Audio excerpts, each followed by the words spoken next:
போட்ட இடத்துல பார்த்தீங்கன்னா சுத்தமாக மீனே கிடைக்கல. இப்போ வேறு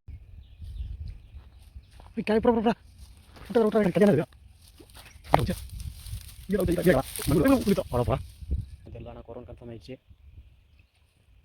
அங்கே பாருங்க சொல்லல கேடா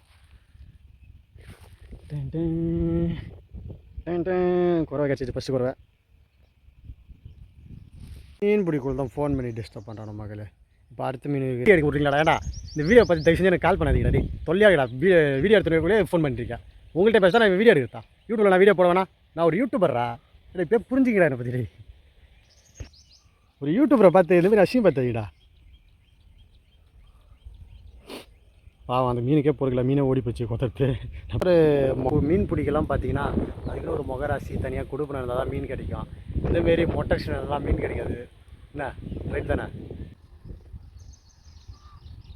ஹோய் பர்ரா மனே மொழிக்கு நின்றுது போல ரே. அவ்வளோ எடுத்து வேறு இடத்துல போடலான்னு எடுத்துட்டா. எம்மா மாரி குறவை பாருங்கள். போனெல்லாம் மாட்டலன்னு யார் கேட்டா? ஹை இல்லடா சார் பெருசாக ஜூத்து முடிச்சுடா. வீடியோ நானே எடுத்துக்கின்னு பண்ணத்துல ரொம்ப கஷ்டமாக இருக்குது. வீடியோ எடுக்க யாருன்னா தான் சொல்லுங்கள். சம்பளம் வேணால் 200 காசு தரேன். என்னால் முடிஞ்சது ஒரு 200 தருவோம். மாதம் சம்பளம் ஒரு 200 தரேன். வீடியோ எடுக்க முடியல என்னால். வீடியோ எடுத்துக்கினே எடுக்க முடியல. கடுப்பாக இருக்குது. வீடியோ கேப்சர் ஆகிறத பார்க்குறதா நான் மீன் பிடிக்கிறத பார்க்குறதான்னு எனக்கு தெரியல.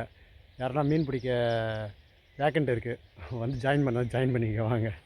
சாப்பிட்லாம் நான் பார்த்துக்கிறேன் சரிங்களா? அவ்வளோதான் என்னால் தர முடியும். நான் வாங்குகிற சம்பளத்தில் அவ்வளோதான் தர முடியும் என்னால். சீரியெல்லாம் பார்த்தீங்கன்னா ஜாலியாக விளையாடினேன் பார்க்கு போயின்னு இருப்பீங்க. ஆனால் கிராமத்து லைஃப்பை பொறுத்த வரைக்கும் ஃபிஷ்ஷிங் தான். கிராமத்தில் இருக்கிற ஒவ்வொரு ஃபிஷ் பிடிக்கிறது எவ்வளோ ஜாலியாக இருக்குன்னு உங்களுக்கு தெரியும்.